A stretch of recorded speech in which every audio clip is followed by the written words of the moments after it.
I must embark quickly on coming up with the proposals and policies that do respond.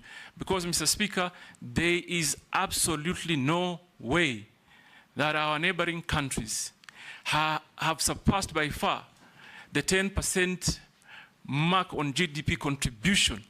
Yet there is a lot of, I want to call it speculation for now, because I don't have the data, neither do I have the real information of the kind of geological minerals that this country have. And I'm looking forward, if I get approved, to get the real data. So there are certain quick things that we must do to ensure that Kenya becomes an attractive point of investment, particularly in the area of mining, blue economy, and maritime affairs, Mr. Speaker. I thank you. Majority Leader. Thank you, Honorable Speaker. CS nominee, let me begin by asking from your academic credentials that clearly looking at them bottom up.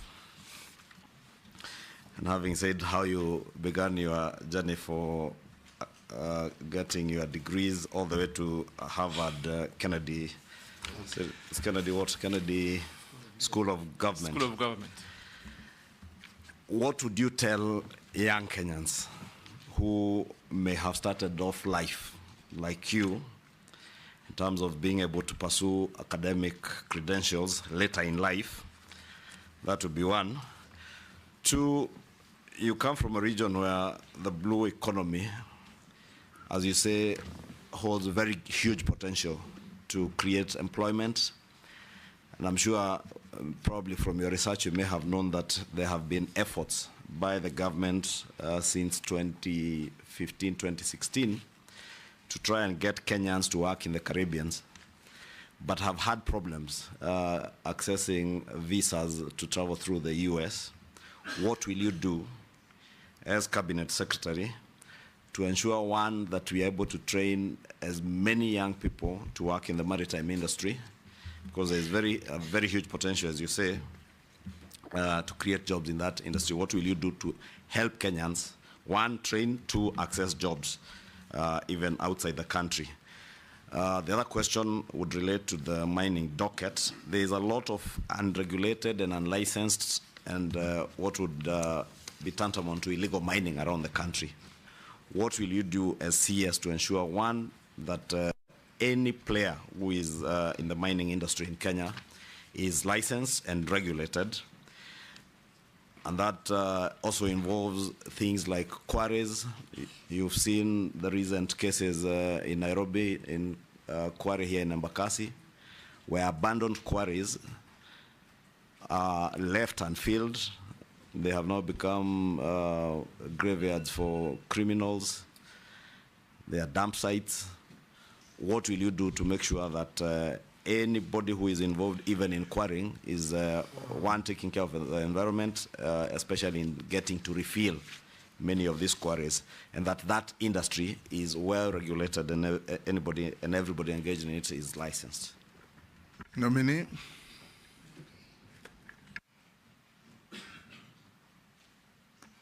Mr. Speaker, I would have been completely surprised if I was not asked the question of education. Yes, Jeanette. Okay. Let me add something. We can no go on and ask your question. Oh, okay. Take those two. Yeah, Mr. Speaker, I want to ask the nominee two questions.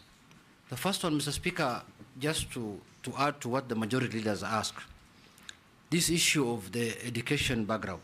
So, Speaker, I think the nominee needs to, he has alluded to that now he's in the Kennedy School of Government at Harvard.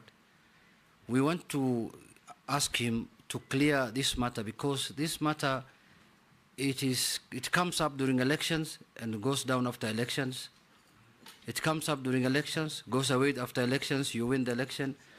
We want to slay that ghost today here.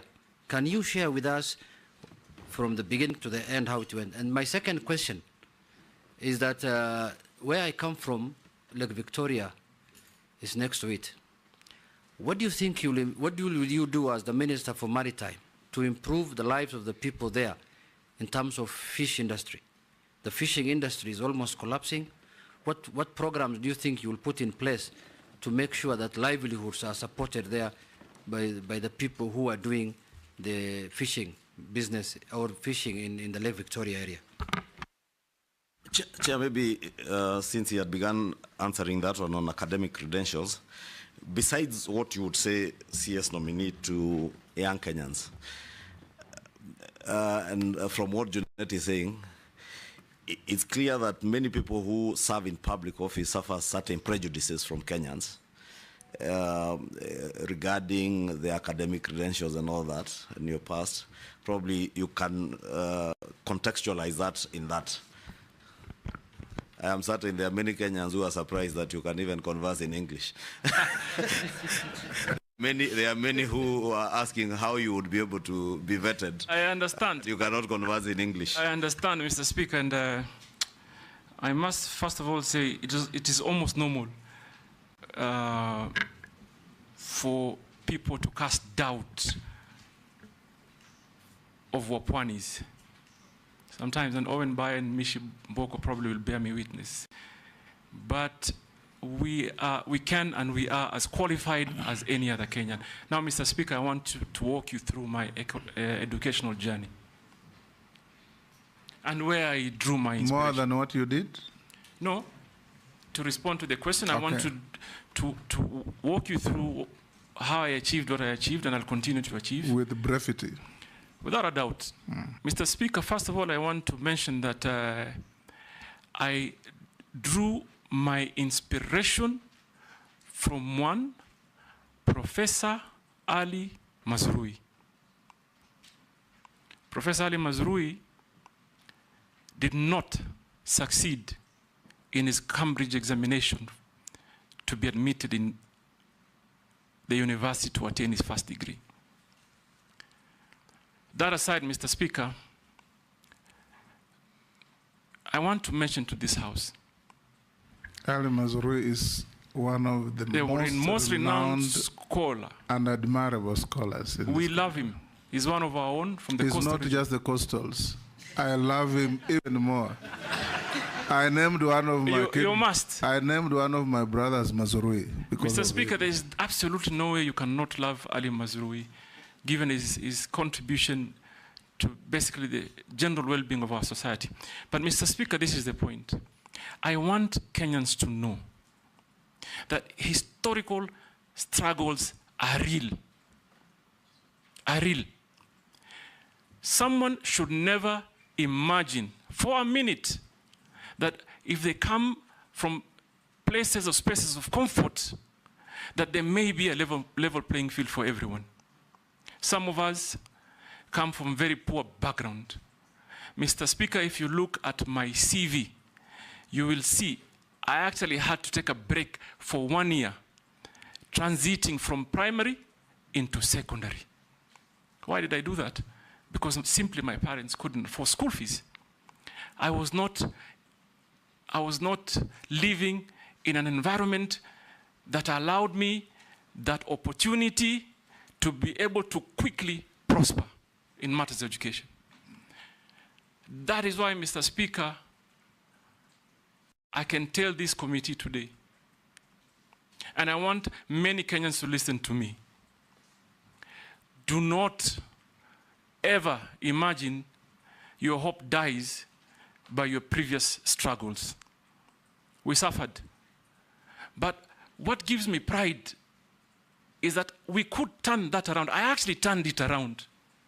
When I found the slightest opportunity for self-improvement, which I believe is a continual process, I grabbed it.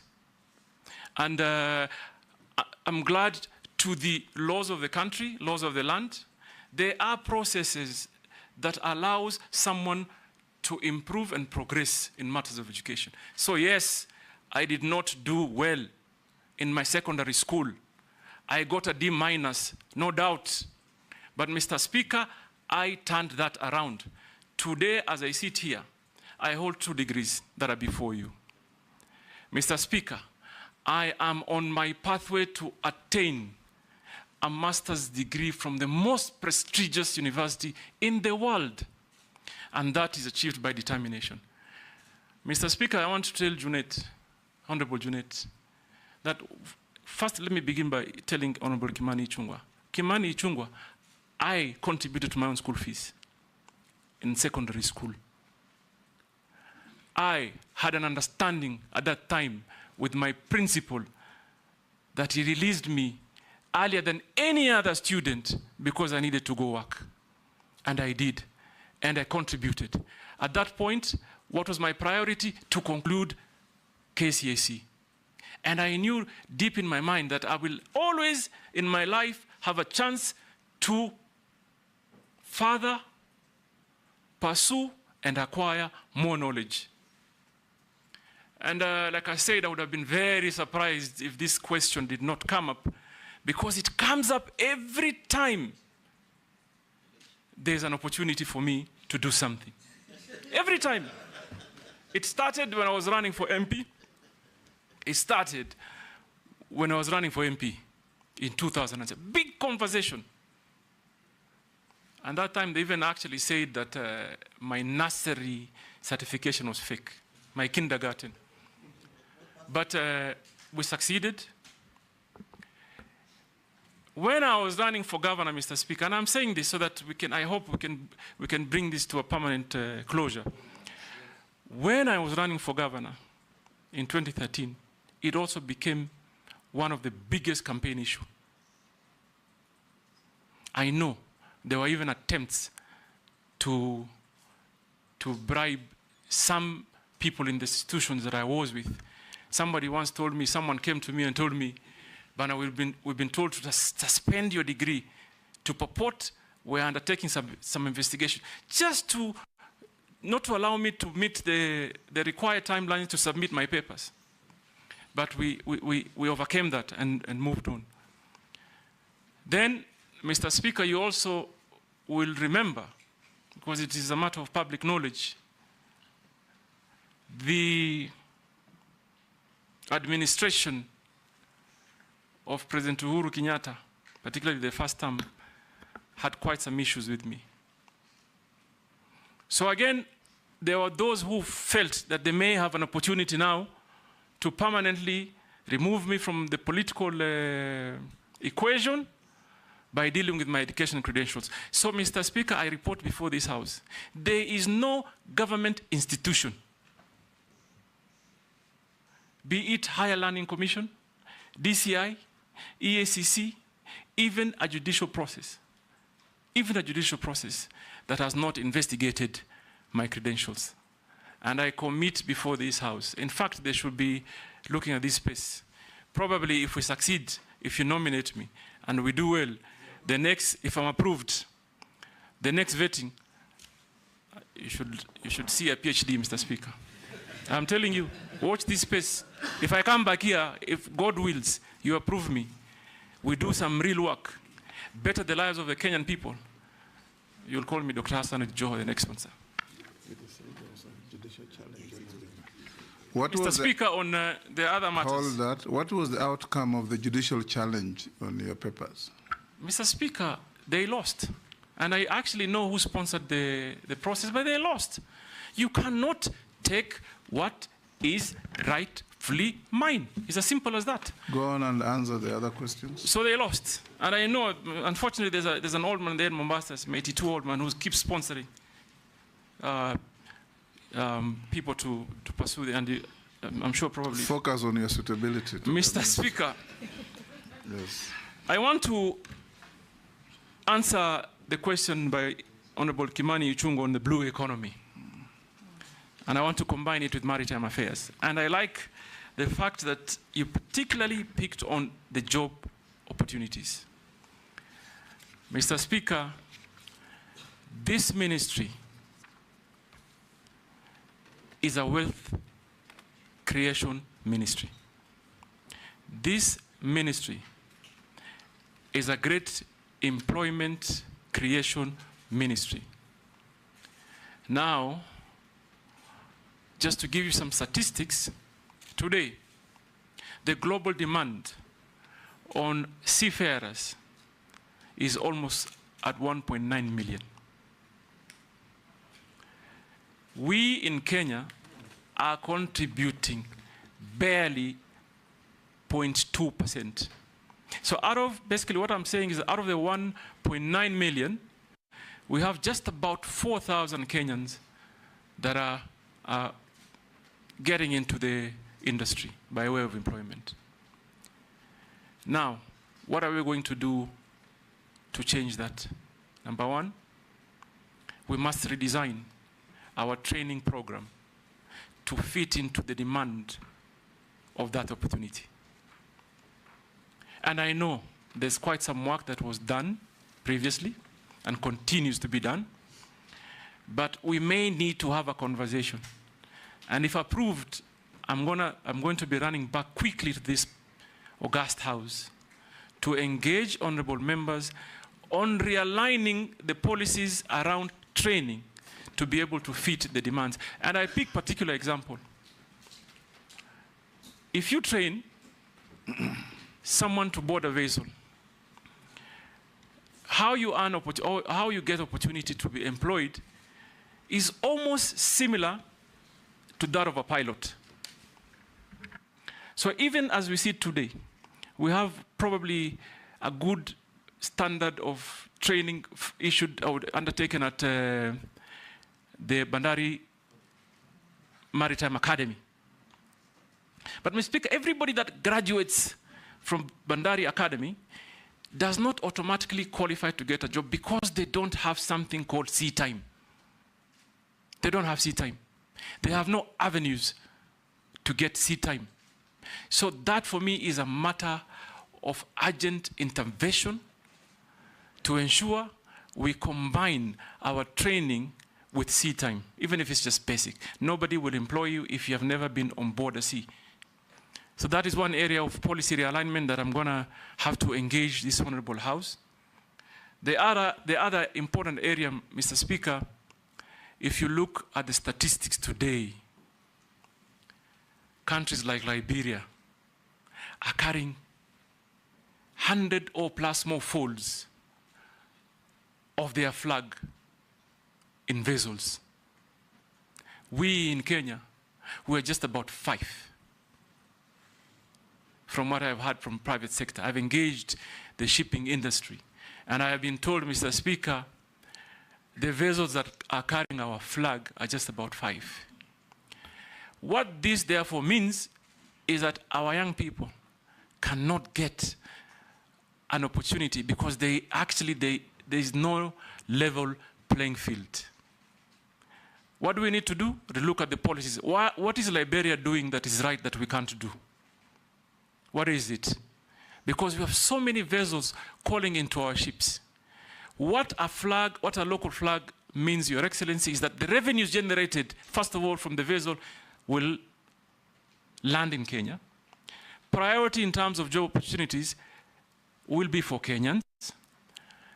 And opportunities to even design some internship program for attaining sea time. It is easier to take to Kenyan companies, and I'm going to do that.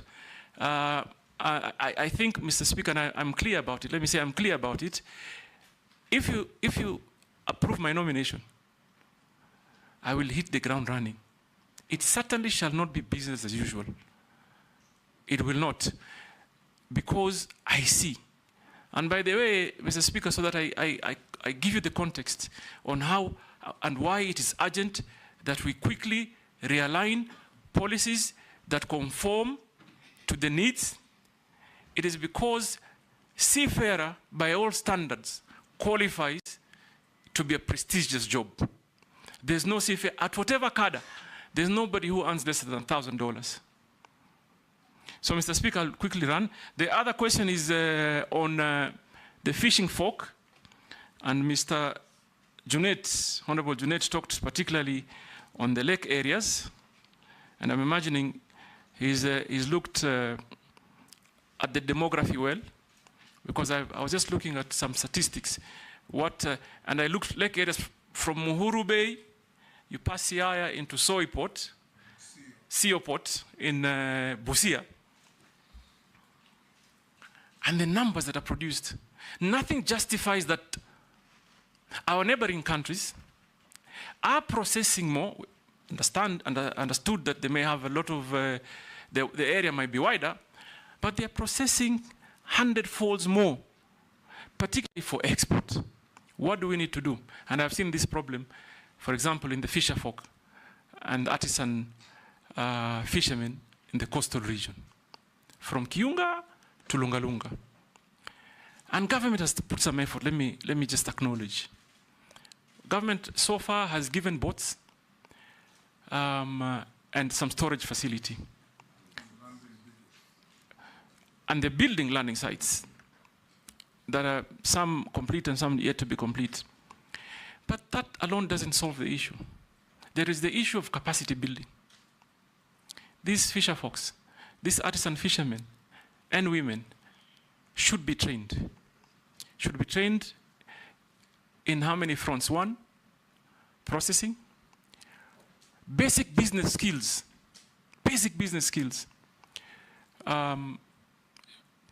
storage, and value addition. Mr. Speaker, growing up in Mombasa, I used to see a company that used to be called Wananchi Marine. That company was employing on a daily basis not less than 3,000 women to do fish processing. But as we sit here today, Mr. Speaker, there is no single factory that I can directly point at that does the same. And it's going to be my business. Number one, to create a lucrative environment for investment. You have to